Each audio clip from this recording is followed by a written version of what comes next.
Folklore and Urban Legends. Selected works from Scary Stories to Tell in the Dark by Alvin Schwartz. Illustrated by Stephen Gammell. Published by Harper, 1981.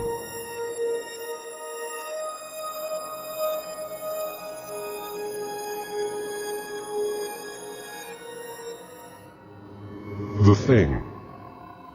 There were two young boys named Trevor and Will. They spent most of their summer vacation hanging around town, looking for things to do. One hot August night, the boys were sitting on a fence by the main road. There was a cornfield just across the road.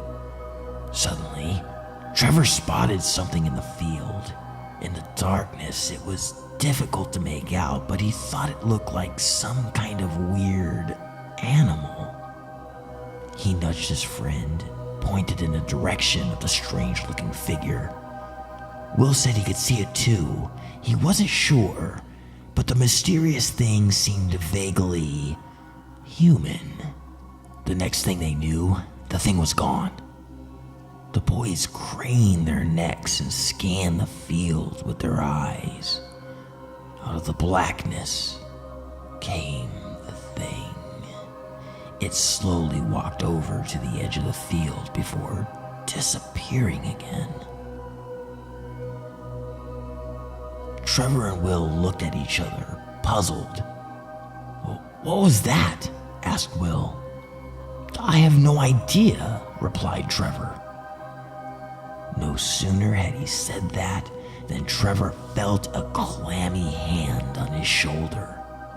He turned around and found himself staring directly into the hideous face of the thing. He let out a yell of terror and surprise. The rotting skin on the thing's face was coming off in places, revealing the bone underneath. For a moment, it just stared silently at Trevor with its dark, sunken eyes. Then it suddenly grabbed hold of his arm. Trevor felt its fingernails dig deep into his flesh as he wriggled out of its grasp. The two boys leaped off the fence and ran down the road, screaming in horror. They didn't stop running until they reached their homes. They tried to tell their parents and friends about the things they had seen that night, but nobody would believe them. When Trevor woke up the next morning, the scratches on his arms were still there. After a few days, they got worse and worse. Trevor got sick, and his parents took him to see a doctor. After examining his arm, the doctor told the boy it was infected and gave him some pills to take. Unfortunately, Trevor's condition got worse and worse. The infection spread to his entire arm, and it wasn't long before the flesh was rotting and falling off. He was taken to a hospital, but no matter what the doctors did, no treatment seemed to work. The infection spread throughout his whole body. Trevor was confined to a bed and started to waste away. It seemed like he was beyond help, and as the days went by, he steadily grew worse and worse. His anguished parents could only sit at his bedside and cry as they watched their beloved son slowly rotting away before their eyes. On the day that Trevor finally passed away, Will came to the hospital to visit him. When the boy walked into the hospital room and saw Trevor lying in the bed, he was horrified. His friend looked exactly like the thing.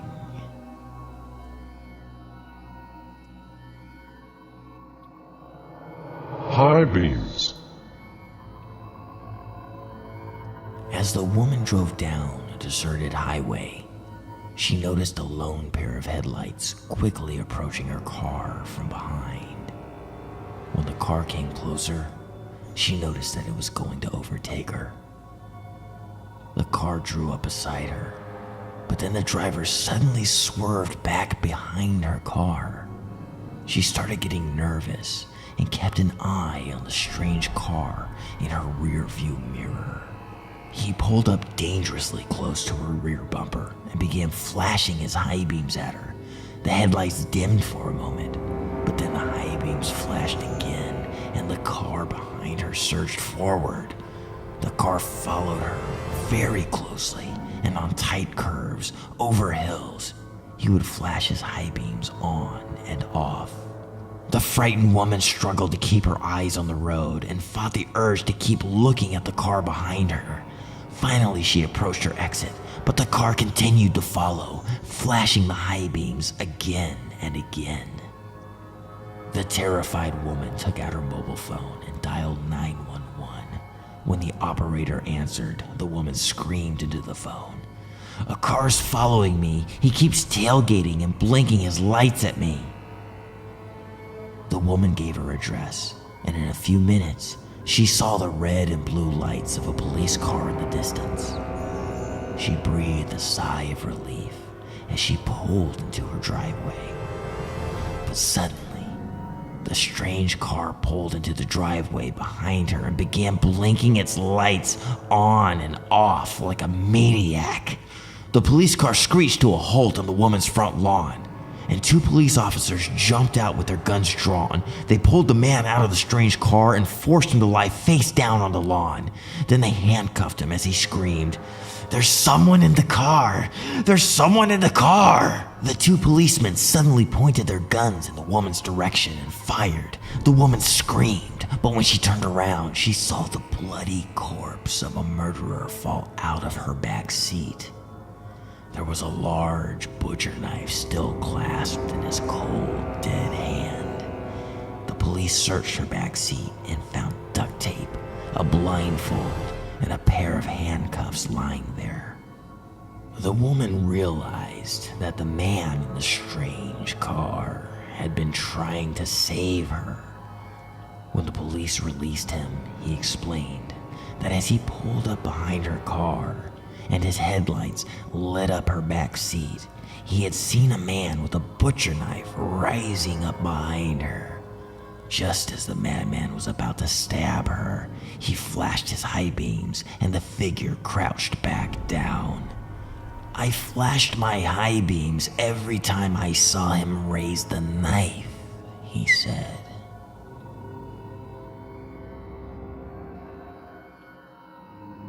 Room for one more.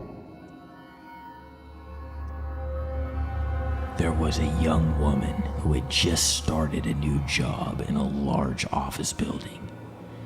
She was walking to work one day when a long, black hearse drove up slowly next to her, matching her pace.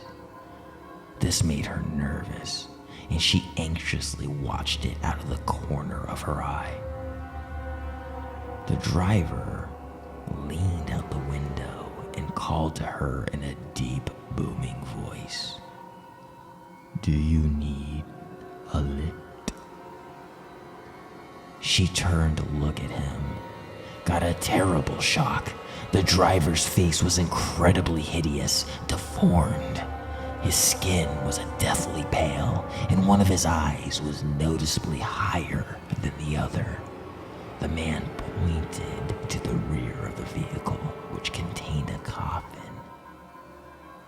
"Room for one more," he said. Frightened by this bizarre experience and unwelcome suggestion, she refused his offer of a lift. Profoundly disturbed, the woman ran down the street until she came to the office building where she worked. For the rest of the day, she couldn't stop thinking about the strange man in the hearse, and was glad when work was finally over. The woman worked up on the 9th floor, and when the elevator came, it was almost completely full. She hesitated for a moment before stepping in. "Are you sure you want to come in?" asked a familiar, booming voice. There's room for one more. The woman gasped. It was the hearse driver from this morning, eyeing her with his lopsided, horrible gaze.